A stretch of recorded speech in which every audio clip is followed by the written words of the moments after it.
မြို့တို့ရဲ့ဒီခါတော့မြစ်6ကျော်စာနီးတွေကိုရိုက်ကူးတင်ဆက်ပေးတော့မှာဖြစ်ပါတယ်မြစ်6ကိုပထမဆုံးပွားလောင်ရေးစင်ပြီးတော့မှနူးသွားအောင်ပြုတ်အောင်ဖြစ်ပါတယ်ဗျပြုတ်ပြီးရင်တော့ကိုလိုချင်တဲ့အနေထားလေးတွေကိုကကြီးလေးနဲ့ညှက်ပြီးတော့မှဇလုံးတစ်ခုတည်းကိုထည့်ထားလိုက်ပါ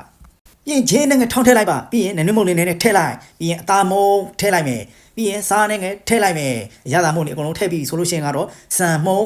ရဲ့3ကျိုးတချို့ကောင်းညှင်းမုံထည့်ရေနွေးလေးနဲ့စီးသွားအောင်အကုန်လုံးကိုနှံ့သွားအောင်နယ်လိုက်ဗျအဲ့လိုမျိုးလေးကျွန်တော်တို့နယ်ပြီးပြီဆိုလို့ရှိရင်ကတော့မြို့ပေါ်အုတ်တင်လိုက်အုတ်တင်ပြီးတော့မှစီပူးလာပြီဆိုလို့ရှိရင်ကတော့မြစ်6ကိုပထမစကြော်မယ်အဲ့လိုမျိုးလေးကျွန်တော်တို့တစ်ခုချင်းကိုကြော်ပြရမှာဖြစ်ပါတယ်ပထမဆုံးကြော်ပြီဆိုလို့ရှိရင်ကတော့ပထမတစ်ဖက်ကိုရဲသွားပြီဆိုလို့ရှိရင်နောက်တစ်ဖက်ကိုလှန်ပေးလိုက်ပါဗျာဟုတ်ကဲ့နောက်တစ်ဖက်လည်းအဲ့လိုမျိုးလေးရဲလာပြီဆိုရင်ကတော့အခုလိုမျိုးမြစ်6ကြော်လေးရရှိသွားပြီဖြစ်ပါလေဗျာဒါကတော့မြစ်6ကြော်ပဲဖြစ်ပါလေဗျာမြစ်6ကြော်လေးကတော့ဒါနက်နက်စာရင်းနှီးချမ်းလေးနဲ့ပဲဖြစ်ဖြစ်ထမင်းစီစမ်းလေးနဲ့ပဲဖြစ်ဖြစ်စားလို့ကောင်းတဲ့အရာလေးဖြစ်ပါတယ်အခုလိုမျိုးကြော်ပြီးရင်တော့အခြေလေးလုပ်ပြီးတို့ဆိုင်အောင်ပါပဲဗျဟုတ်ကဲ့နောက်လည်းကျွန်တော်ဗာချစ်ပြသွားမလဲဆိုတာသိချင်ရင်တော့ကျွန်တော်ရဲ့ YouTube channel လေးကို subscribe လုပ်ပြီးတော့မှ Facebook ကို like and follow share လေးလုပ်ဖို့မမေ့နဲ့တော့ okay တတ်တာဘိုင်ဘိုင်